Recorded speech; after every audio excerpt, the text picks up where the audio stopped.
So, all right, let's talk about Unishek, the lovely community manager over at 343. Forge Labs puts out a tweet, says, "Why do modern games take significantly longer to develop but feel like they have significantly less content than previous generations of games? Halo Infinite obviously took like double the time to make than any other Halo game and launched with like literally nothing in it." Unishek coming out here with some hard-hitting defenses, saying the expectations and legal requirements for games has increased. Customer expectations, I guess people expect it to get a little bit better, right? But it would have been fine if Infinite had launched maybe on par with any of the last Halo games in the last decade. You know what I mean?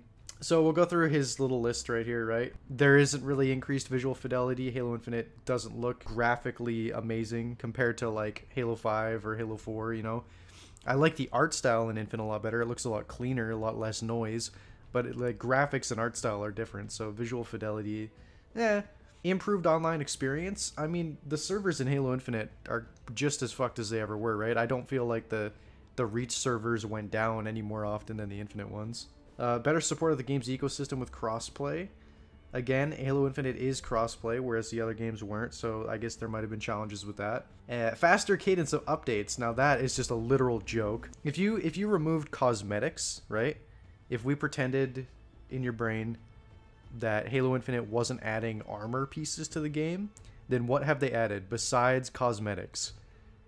I guess they've added some game modes, right? Team Snipers, Team Fiesta. So those are things that you can do in custom game settings, by the way. Team SWAT. What else have they added?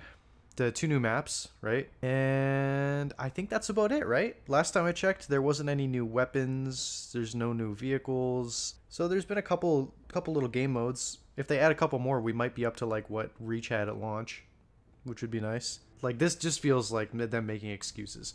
And I'll get into Favin's replies. Making games is hard, it's challenging, and requires coordination on a massive scale, but the idea that games have no choice but to be less than they were 10 years ago because there are more expectations is simply paradoxical, and I refuse to believe it. That is completely reasonable. Tell me that that does not make complete sense. Why are games launching with less content than they were 10 years ago because players have more expectations? That, like, you know why Halo Infinite had huge expectations behind it? Because it was a game on a next-gen console with a brand new engine that they developed with a rumored budget of like 500 trillion more billion dollars or whatever, and it took them 2.5 times as long to make than any other Halo game in history. That might have had something to do with the expectations surrounding the game. So that combined with like what they ended up delivering is why people are so disappointed.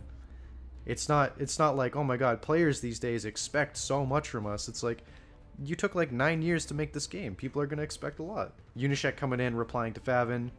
This tweet is unnecessarily antagonistic. For someone who wants to get into games, you should consider taking a step back to try to understand the point being made, because right now you're missing it.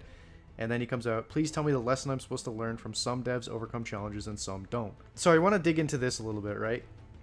This idea, because 343 a couple of times have come out and they've explained some of the challenges that they've been working with in an effort to be transparent. And when they explained it all, it makes sense. You're like, oh man, you know, trying to manage cross servers and crossplay and all this stuff does sound really hard. But at the end of the day, no matter what 343 wants to say, some companies can do it and other companies seem to not be able to do it.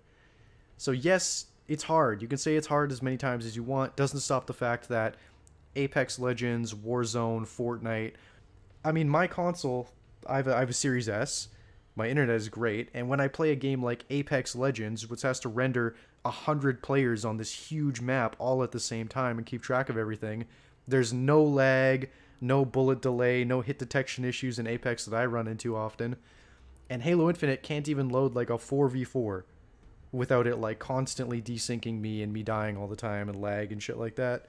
So their game is just not made well.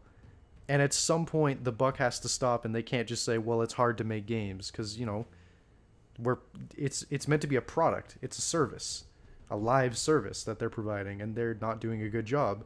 Tell me what I'm supposed to think when Unishek tells me that making games is hard, because that's where we're at right now. 343 is literally just, guys, it's too hard. It's just too hard.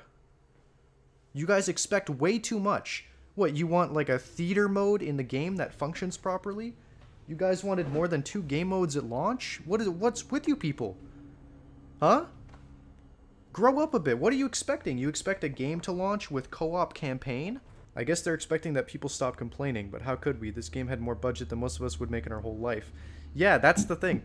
I've seen there's a lot of people that it's the classic defense of like, well, let's see, and you know, they come in with they're like the fucking glasses emoji. Let's see you make a better game. And it's like, yeah, okay, if you gave me $500 million in 7 years, I probably could make a better Halo.